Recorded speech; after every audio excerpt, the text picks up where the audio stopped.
ગુજરાતમાં આપનું સ્વાગત છે। રાજકોટ જિલ્લાના ધોરાજીના ભૂખી ગામ નજીક આવેલ ભાદર 2 ડેમ છલકાયો। ઉપરવાસમાં ભારે વરસાદને કારણે ભાદર 2 ડેમમાં નવા નીરની આવક જોવા મળી। ભારે પાણીની આવકને પગલે ડેમના 5 દરવાજા 6 ફૂટ ખોલવામાં આવ્યા। ડેમમાં 40,000 ક્યુસેક પાણીની આવક અને જાવક ડેમના દરવાજા ખોલી ભાદર નદીમાં છોડવામાં આવી રહ્યું છે। નદીમાં પાણી છોડવામાં આવતા ભાદર નદી બની ગાંડીતુર। ધોરાજીથી પોરબંદર સુધીના ભાદર નદી કાંઠાના ગામને કરાયા એલર્ટ। નદીના પટમાં અવર જવર ના કરવા વહીવટી તંત્ર દ્વારા અપીલ।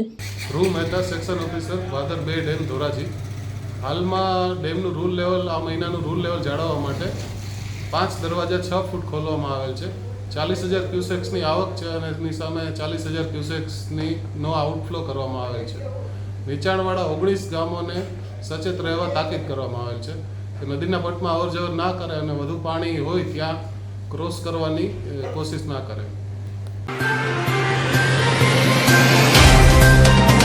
तो व्हाट्सएप, ट्विटर, फेसबुक, इंस्टा जहाँ भी आपका अकाउंट है इसे शेयर बटन के द्वारा वहाँ पर शेयर करें।